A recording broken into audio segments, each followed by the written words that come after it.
Nós temos essa esperança e com esta esperança é que vivemos dia após dia em nome de Jesus. Malaquias 4:4-6. Lembrai-vos da lei de Moisés, meu servo, a qual lhe dei em Horebe para todo Israel, a qual são os estatutos e os juízos de Deus para vós. Eis que eu vos envio o profeta Elias, antes que venha o grande e terrível dia do Senhor, e converterá então o coração dos pais aos filhos e o coração dos filhos aos pais, para que não venha grande e terrível maldição sobre a terra. Esse texto, ele foi escrito por Malaquias, o último dos profetas da linhagem dos profetas do Antigo Testamento. E esse texto, ele é para nós uma advertência. Aliás, nós podemos dizer que o livro todo de Malaquias é carregado, o livro todo de Malaquias é cheio de advertências para nós. Nós não temos muitas informações sobre quem foi Malaquias. Nós sabemos que o nome Malaquias, ele significa meu mensageiro. O nome Malaquias, ele deriva de uma palavra hebraica que é a palavra malakha. E esta palavra malakha é a mesma palavra usada no Antigo Testamento para anjo. Então, quando você lê a palavra anjo no Antigo Testamento, em hebraico é malakha. E deste nome malakha vem o nome Malaquias. E do mesmo jeito que o mensageiro, que o anjo é mensageiro de Deus, Malaquias também é o mensageiro de Deus, o mensageiro do Senhor. Nós não sabemos quem eram seus pais, nós não sabemos a sua dinastia tribal, nós não sabemos muitas informações a respeito dele. Alguns dizem que esse Malaquias, na verdade, nunca existiu. Ele pode ter sido Esdras, que escreveu o conteúdo da profecia de Malaquias e usou um codinome diferente, que foi o codinome de Malaquias.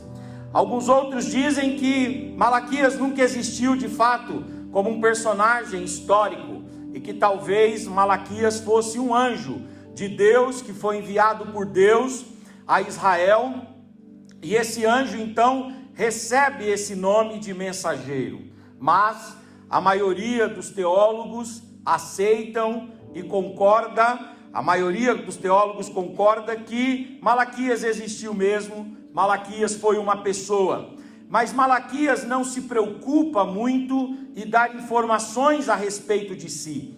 Malaquias não se preocupa muito em falar sobre os seus adjetivos, as suas características, as suas qualidades, as suas marcas pessoais. E isso talvez se deva ao fato de que para Malaquias, importante não é que o profeta apareça, mas sim que o Deus da profecia seja manifestado.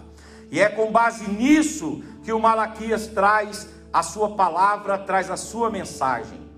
Malaquias, ele vive no ano 430 a.C. E se nós formos fazer uma análise do que é que está acontecendo em Israel por volta do ano 430 a.C., nós vamos chegar à conclusão que esse período é um período chamado de período pós-exílio, período pós-exílio babilônico. O povo de Israel tinha ido para o exílio assírio em 722 a.C. O povo de Judá não se converteu de seus maus caminhos, então em 586 a.C., esse povo de Judá foi levado cativo, mas em 516, esse povo de Judá retorna para Israel, o país começa a se reestruturar, o país começa a se restabelecer, e esse tempo de restabelecimento, de reconstrução, esse tempo de reflorescimento da nação de Israel é chamado de tempo pós-exílico. O Malaquias, ele é contemporâneo de Neemias, de Esdras, de Zorobabel, de Josué e de outros profetas pós-exílicos. E ele é de um tempo em que há paz em Israel. Israel está de volta à sua terra. Israel está refeito, reconstruído. Os muros já tinham sido levantados por Neemias. O templo já havia sido levantado por Esdras.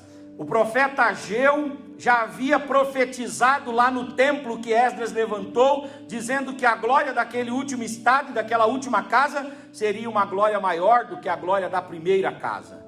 Então o tempo de Malaquias, ele é um tempo de vitória, ele é um tempo de alegria, ele é um tempo de contentamento, ele é um tempo de louvor, é o tempo no qual o salmista está compondo o Salmo 126, quando ele diz: quando o Senhor trouxe-nos de volta a Sião, nós estávamos como os que sonham. E se dizia entre as nações: grandes coisas fez o Senhor por este. Sim, grandes coisas fez o Senhor por nós, por isso estamos alegres. O tempo de Malaquias é o tempo do pós-exílio, é o tempo da vitória, é o tempo do crescimento, é o tempo da expansão. Os hebreus haviam voltado a plantar em suas lavouras, eles haviam voltado a edificar as suas cidades, eles tinham retomado as construções das suas estruturas políticas e governamentais, e havia paz em Israel. Se você for estudar o tempo de Malaquias, não é um tempo de guerra, não é um tempo de ameaça de invasão de outras nações, não é um tempo em que Israel está entrincheirado por causa de guerras e de ameaças militares e bélicas. Não, o tempo de Malaquias, ele é um tempo de paz, ele é um tempo de florescimento, ele é um tempo de fertilidade, ele é um tempo de crescimento, ele é um tempo de vitória, ele é um tempo áureo, o tempo do retorno do exílio.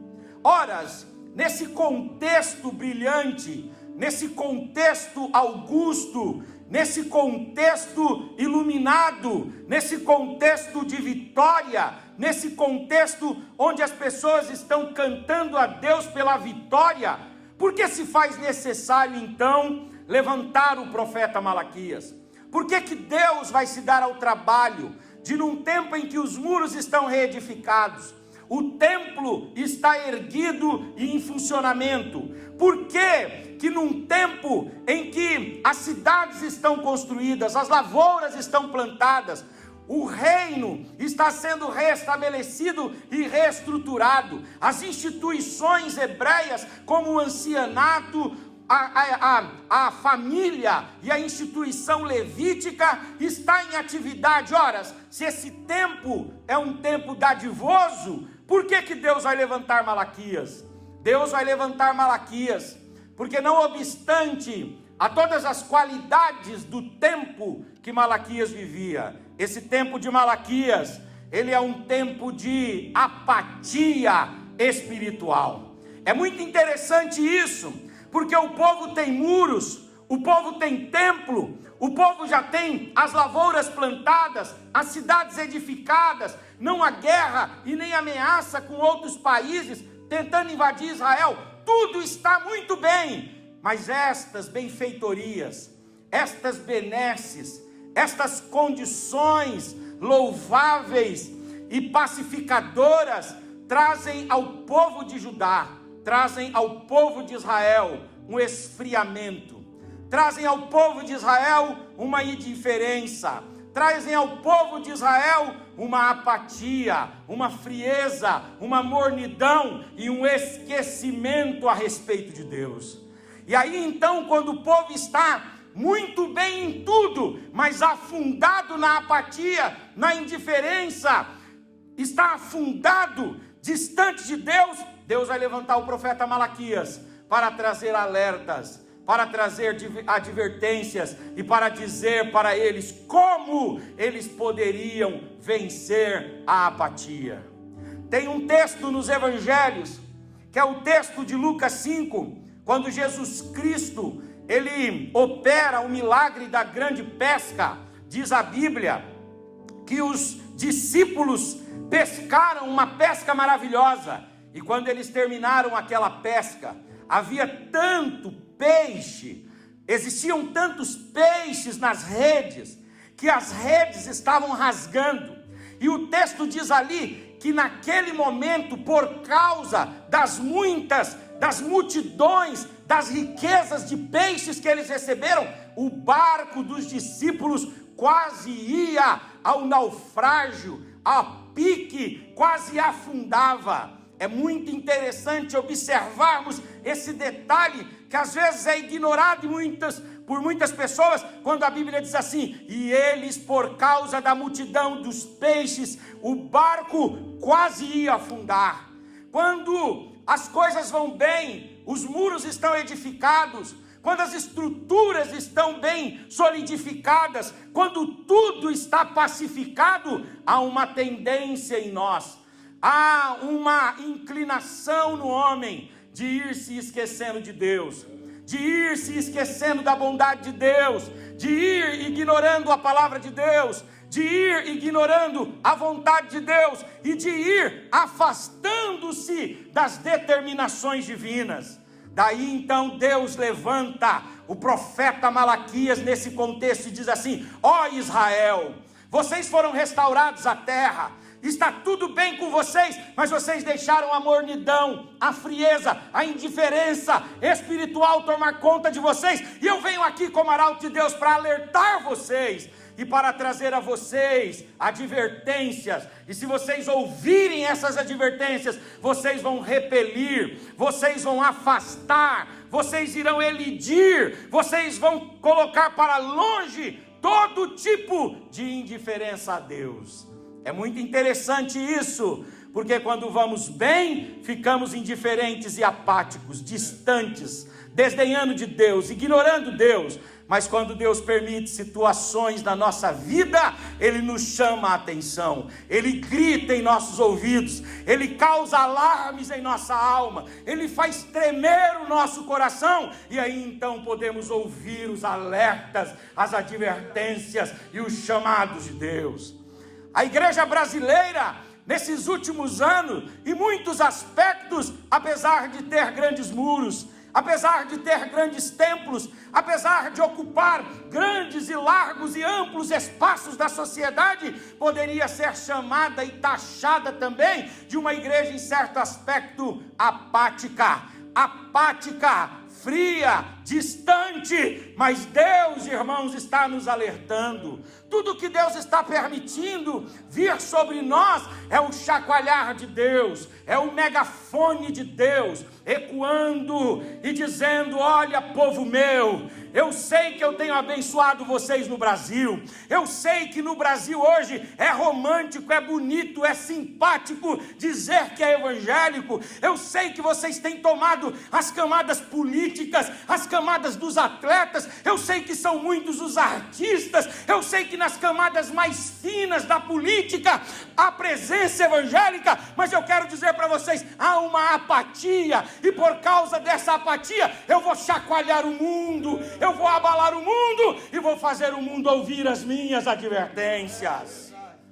Nós estamos, irmãos, sendo chacoalhados, estamos sendo advertidos por Deus, para não permitirmos que a apatia, a indiferença, a rotina, aleluias, tome conta do nosso coração. E aí então, Malaquias vai dar aqui algumas advertências, e do mesmo jeito que essas advertências tinham propósito e fundo para acordar Israel do pós-exílio, da sua apatia, Deus nos traz aqui esta noite para compartilhar aos irmãos que estão sendo alcançados também. Há advertências de Deus para nós, há chamamentos de Deus para nós, há convocações de Deus para nós. Deus está chacoalhando o mundo para arrancar-nos da nossa paralisia, da nossa morbidez, da nossa inércia. Deus está chacoalhando o mundo para nos colocar, aleluias, para orar, para nos colocar para jejuar, para nos colocar para ler o Apocalipse e voltarmos a estudar a respeito da segunda vinda do Senhor. Deus está chacoalhando o mundo para colocar em nosso coração a ideia e a plena convicção de que quando Ele quer, com o sopro da sua boca, Ele desfaz estruturas, e não existe rico, e não existe pobre, não existe nação grande, e nem nação pequena. Quando Deus quer, Ele abala, Ele move, aleluias, aleluias. E esse é um tempo de chamamento e de advertência de Deus para nós. Deus nos adverte aqui através de Malaquias. Como é que a gente faz, como podemos fazer para não permitirmos que a apatia tome conta de nós? Primeiro, ele diz assim: lembrai-vos da lei de Moisés, meu servo, que eu dei no Horebe, para ser estatuto e juízo para vós. Como é que nós afastamos a apatia? Como é que nós afastamos a indiferença? Como é que nós conseguimos colocar para longe de nós a mornidão espiritual? Nós precisamos fazer um exercício mental, um exercício intelectual. Precisamos colocar as nossas sinapses mentais para funcionar. Precisamos colocar a nossa mente, a nossa alma, a nossa razão para funcionar. E precisamos acessar as nossas memórias. É o acesso às nossas memórias que faz com que nós, ao lembrarmos, aleluias, do que Deus fez por nós, é que então conseguimos afastar, colocar para longe e não permitir que se aproxime de nós a apatia e a indiferença. Eu quero dizer a você, não permita que o seu coração se torne frio, apático e distante. E você diz assim: pastor, como eu faço isso? Lembre-se, coloque a sua memória para funcionar. E ao colocar a memória para funcionar, você deve lembrar primeiro da obra da redenção que o Senhor fez por você. Quem você era, afundado no pecado, caído num charco de lodo, um sepulcro caiado. Era um indivíduo que tinha a espada da justiça e da ira de Deus sobre você. Você tinha inimizade com Deus e não era bem-vindo diante de Deus, nem dos céus, nem dos santos anjos de Deus que guardaram o seu principado. Mas aí, Deus, por seu muito amor com o qual te amou, me amou, nos amou, enviou o seu Filho. O Filho de Deus morreu na cruz do Calvário. E então, com a morte de Cristo, nós recebemos a redenção. Isto é, o perdão e a remissão de todos os nossos pecados. E tendo então sido redimidos, tivemos os nossos nomes inscritos no livro da vida. Fomos selados pelo Espírito Santo de Deus, que é o Espírito da promessa para o dia da redenção. Passamos pelo ato do batismo e fomos inseridos no rol de membresia da Igreja de Cristo, através da comunhão da ceia, do corpo e do sangue do Senhor. Aleluias, glória a Deus. Como que eu afasto a apatia em mim? É me lembrando da obra redentora que Jesus fez em favor da minha vida. Não é possível você se lembrar dos vícios, dos cordéis da morte que te amarravam no pecado e de como Deus agiu com mão forte, poderosa e gloriosa e te livrou da morte. Não é possível que você se lembre da obra da redenção. Não é possível que você se lembre da cruz. Não é possível que você se lembre da palavra, aleluia, dita a você do Evangelho, que foi poder de Deus para a transformação e cura da sua vida, e se torne uma pessoa apática, fria. Quem geralmente deixa a apatia, a indiferença tomar conta do coração, é porque se esqueceu da obra gloriosa e maravilhosa da redenção. Nos lembremos esta noite, o Senhor nos salvou. Não éramos filhos e Ele nos fez filho. Éramos, aleluia, inimigos de Deus e Ele nos fez amigos. Éramos alvos da justiça e da ira de Deus e agora somos cooperadores de Deus na sua obra, nos seus projetos e nos seus desígnios eternos. A redenção nos dignificou e nos honrou para a glória do Senhor. E conscientes disso, nós não podemos nos tornarmos pessoas apáticas. Uma outra coisa, lembrei-vos Vocês devem se lembrar da redenção, mas você não pode se lembrar apenas da redenção. Você deve lembrar-se também de tudo o que a providência de Deus já fez por você. Quantos cuidados Deus já teve em favor da tua vida. Quantas vezes Deus já te curou. Quantas vezes Deus já agiu no seu corpo, repreendendo enfermidades que os médicos haviam desenganado, mas Deus te curou pela sua mão poderosa. Quantas vezes você estava sem pão ou apertado financeiramente e você olhava para um lado e para o outro e dizia assim: eu não sei de onde me virá um escape, mas de repente Deus, na sua providência eterna, facilitava as coisas, agia de forma milagrosa e de repente a provisão chegou na sua mão. Quantas vezes pessoas que você ama estavam em situações muito difíceis, sob medo, ameaça, mas você orou a Deus, você clamou a Deus e Deus te ouviu e agiu na sua vida. Aleluia, é a lembrança dos cuidados contínuos, constantes e rotineiros de Deus sobre a nossa vida. É a consciência de que Ele não tem deixado faltar o pão diário e de que a mão dEle tem nos provido tudo que afasta e arrebata de nós toda a indiferença e todo o distanciamento. Eu não posso ser indiferente a Deus. Eu não consigo, por quê? Porque há uma gratidão latente na minha alma, aleluias, há uma consciência que lembra dos feitos do Senhor, e se eu tiver qualquer outra atitude, senão a gratidão e o louvor, haverá imoralidade em mim. Por isso, é a lembrança nos cuidados de Deus, que afasta de nós toda a indiferença e toda a apatia. Tem um louvor que diz: conte as bênçãos, conte quantas são, e verás surpreso, aleluias, que Deus já fez coisas maravilhosas por você e pela sua família. Quando eu me lembro da provisão de Deus, quando eu me lembro do cuidado de Deus, deixa eu contar uma para vocês aqui, e já estou indo para o resumo daquilo que Deus colocou no meu coração.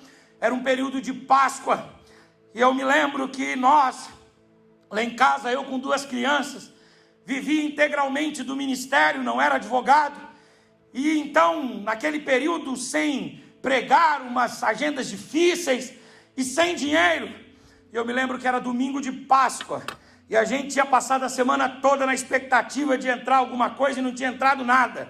E quando acordamos de manhã, a Moniquinha, minha filha, chegou para mim e disse assim: papai, cadê o ovo de Páscoa? E eu então travei assim na minha garganta, no meu coração, entrei no banheiro, fechei a porta, e ali eu chorei e orei a Deus. E passou, eu fui para casa ali, para a sala, nós almoçamos, estávamos ali aguardando, quando foi 2:30 da tarde. Tocou a buzina na porta da minha casa. Nós descemos lá e fomos ver quem era. Era uma amiga da minha esposa, que não havia já há bastante tempo. E essa amiga morava na Suíça. E ela tinha vindo para o Brasil para passar o período de Páscoa com a família dela no interior. Só que quando ela chegou no Brasil, ela passou no mercado e ela fez uma compra enorme. E aí então ela foi para a casa da família. Quando ela estava a caminho, a família dela acabou desmarcando aquele evento, e o evento não pôde acontecer, e ela não tinha para quem dar e para quem doar todas aquelas coisas. E ela lembrou da amiga, disse assim: puxa, faz tempo que eu não vejo a minha amiga, eu vou lá vê-la. Quando ela bateu na porta de casa, aleluia, nós saímos. Quando foi, isso era 2:30, quando foi 3:30, 4 horas da tarde que eles tinham ido embora, nós estávamos sentados ali na cama em casa, que era de um cômodo só. Nós estávamos sentados ali comendo chocolate belga e suíço. Por quê? Porque Deus provê e cuida dos seus filhos. Ah, aleluias, não é possível me lembrar desse feito de Deus e não ter o meu coração aquecido por Deus. Não é possível eu me lembrar desses cuidados maravilhosos de Deus e não ter o meu coração, aleluias, fervoroso para Deus. não ter gratidão e não ter louvor nos meus lábios. Você que está sendo alcançado por esta mensagem, não deixe que a apatia tome conta do seu coração. Lembre-se da sua redenção, lembre-se do que o Senhor já fez por você, e as lembranças afastarão, elidirão todo tipo de esfriamento, de apatia em relação a Deus. Nós não podemos nos lembrar apenas, aleluias, da redenção. Nós não podemos nos lembrar apenas dos feitos da providência, mas nós temos que nos lembrar da palavra. Porque veja o que Deus fala aqui através de Malaquias. Ele diz: lembrai-vos, lembrem-se da lei, lembrem-se dos estatutos, lembrem-se dos juízos que eu dei para vocês através de Moisés. Quanto mais distantes da palavra, quanto mais longínquos da palavra, mais frios, apáticos, mais racionalistas, mais secularizados, mais formalistas nós nos tornamos. Mas quanto mais leitores da palavra, quanto mais acreditarmos na palavra, comermos a palavra, nos alimentarmos da palavra de Deus, quanto mais, irmãos, nos dedicarmos ao estudo da palavra, à análise da palavra, quanto mais voltarmos aos estatutos e aos juízos de Deus, mais o nosso coração ferverá, mais o nosso coração se incendiará, mais haverá efervescência e ânimo na nossa alma para servir ao Senhor com alegria. Muito interessante que os discípulos, a caminho de Emaús, depois que o Senhor Jesus se despediu deles, eles disseram assim: era ele. E aí alguém disse: era ele, porque nós lembramos como ele partiu o pão. E foi exatamente da mesma forma que ele partiu o pão aqui. Mas outro diz assim: é verdade, era ele mesmo, mas era ele sobretudo, porque quando pelo caminho ele nos falava, o nosso coração ardia. Não é possível nós ouvirmos a exposição do Gênesis, do Êxodo, do Levítico, do Números e Deuteronômio. Não é possível entendermos as libertações de Deus, aleluias, na história de Israel. Não é possível lermos os evangelhos, os feitos de Jesus. Não é possível entendermos os atos dos apóstolos e todo o ensinamento das cartas e lermos, aleluias, os mistérios de Apocalipse, sem que a nossa alma, aleluias, ferva de palavras boas e afastemos de nós toda a indiferença, toda a apatia diante de Deus. Eu quero terminar aqui dizendo o seguinte: Malaquias traz essa advertência. Lembre-se, coloque a sua memória para funcionar. Lembre-se da sua redenção. Lembre-se da provisão de Deus. Lembre-se da palavra de Deus. Mas você não vai apenas olhar para o passado, porque lembrar é olhar para o passado. Você também vai colocar um olhar no futuro. Olhe para o amanhã. E no amanhã você vai ver que Deus ainda tem coisas maravilhosas a fazer. Deus ainda tem coisas bonitas a fazer. Vem aí ainda o grande, maravilhoso e terrível dia do Senhor. O que é o grande, maravilhoso e terrível dia do Senhor? O grande, maravilhoso e terrível dia do Senhor é um dia de visitação. É o dia que Deus resolve fazer a sua vontade prevalecer contra tudo e contra todos. O grande e terrível dia do Senhor é o dia que todos os joelhos se dobrem diante da presença do Senhor e toda língua e toda boca confesse que só Ele é o Senhor e que acima dele não há ninguém mais. O grande e terrível dia do Senhor tem a ver com algumas coisas e eu quero trazê-las aqui para os irmãos e terminar. Primeiro, o grande e terrível dia do Senhor nesse texto aqui, tem a ver com o nascimento de Jesus.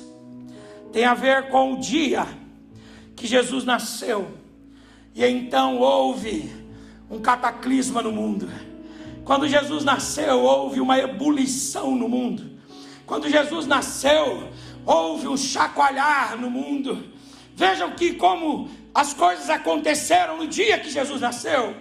O céu cósmico se moveu, porque as estrelas se moveram, e uma estrela veio seguindo e apontando o caminho até onde o menino estava. Mas isso não aconteceu apenas ali no céu cósmico, isso aconteceu também no mundo angélico. Faziam anos que um anjo não aparecia, e um colégio, um coral de anjos, muitos anos. Mas no dia que Jesus nasceu, os anjos pegaram seus instrumentos, maestro, afinaram o coral e disseram: depois de muitos anos, vamos fazer uma apresentação, porque hoje é dia do Senhor. E alguém diz assim: o que é que está acontecendo? O que está acontecendo é que o Filho de Deus nasceu. Aleluias, a terra foi visitada. É o dia do Senhor. Aleluias, vamos louvar e glorificar o seu nome. E houve então um louvor.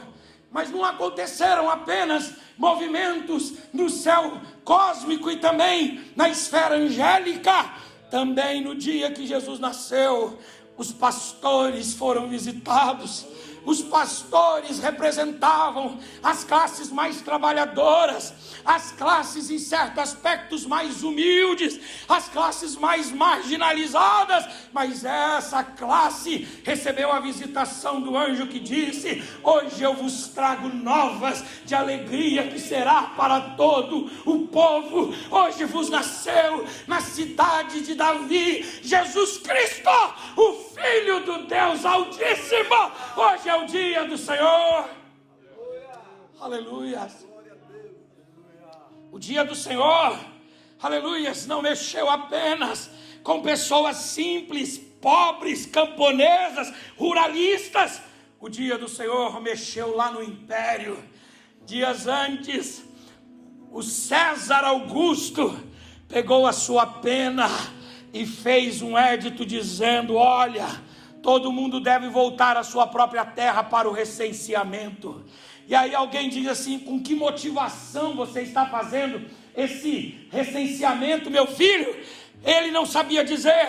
Ele achava que aquilo era da cabeça dele, que aquilo era dos conselheiros dele. Mas na verdade, se ele fosse falar hoje, ele diria: eu fiz aquilo porque aquele era o dia do Senhor, e todos deveriam trabalhar para esse dia, todos deveriam dar a sua contribuição para esse dia.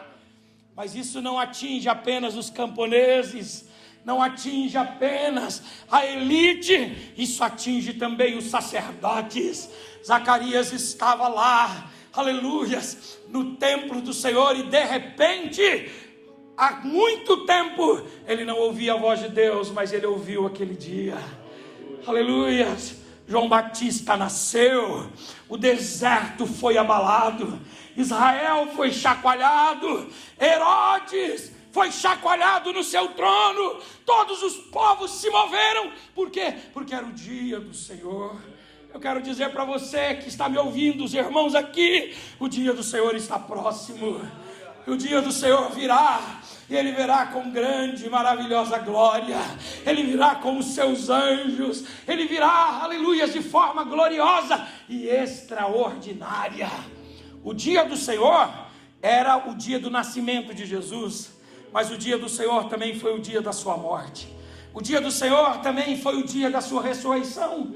O dia do Senhor também, aleluias, será o dia do arrebatamento da igreja, em que a comunidade sumirá e desaparecerá. Hoje os nossos templos estão vazios, mas a igreja continua na terra. Vai chegar um tempo que a igreja estará vazia e tudo isso estará entregue a quem quiser. Por quê? Porque é o dia do Senhor, o dia da visitação, o dia da redenção dos filhos de Deus.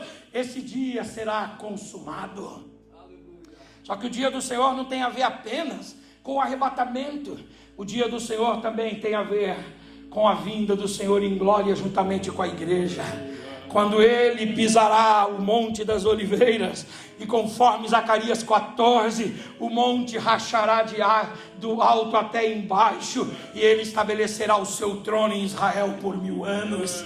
O dia do Senhor não tem a ver apenas com o reinado milenial de Cristo. O dia do Senhor também tem a ver quando lá no final do milênio ele soltar Satanás e ele vai tentar as nações virão contra Israel, e aí então o Senhor estabelecerá o trono branco, e ali ele estará sentado no trono, e cumprir-se-á Apocalipse 3:21, quando diz: ao que vencer, dar-lhe-ei o direito que se assente comigo no meu trono. Ou 1 Coríntios capítulo de número 6, quando Paulo diz: irmãos, não se levem a juízo por coisas infinitamente pequenas e minuciosas nesse mundo. Ou não sabeis vós que vocês se assentarão no trono e vocês julgarão anjos?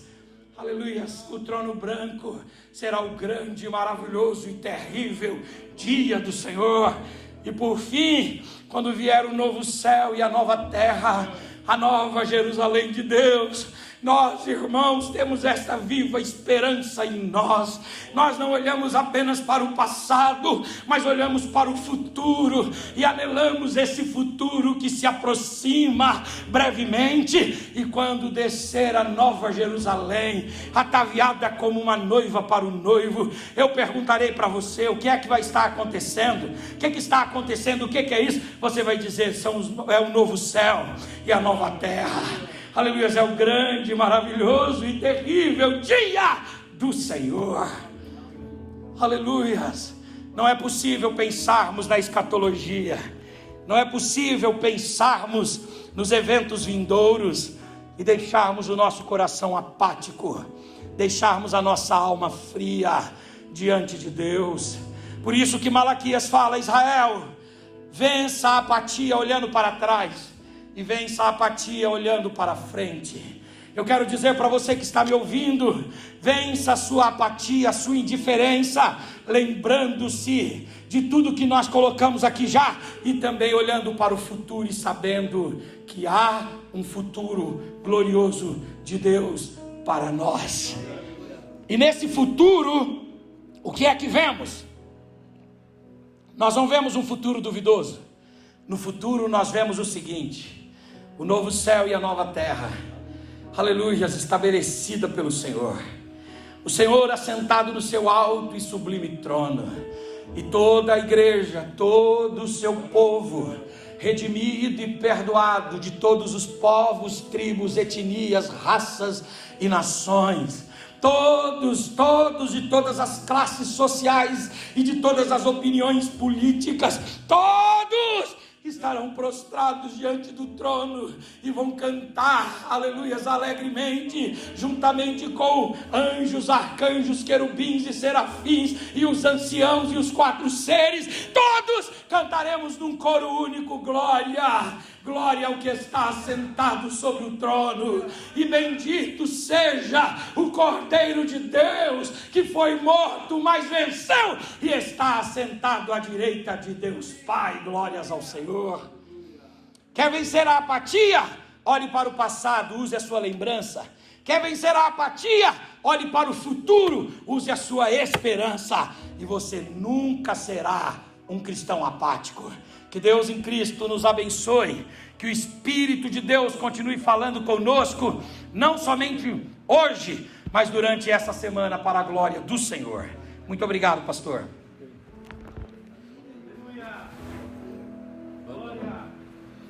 Aleluia, glória a Deus. Que mensagem maravilhosa, que mensagem poderosa. Eu tenho certeza que depois de ouvirmos essa mensagem, nós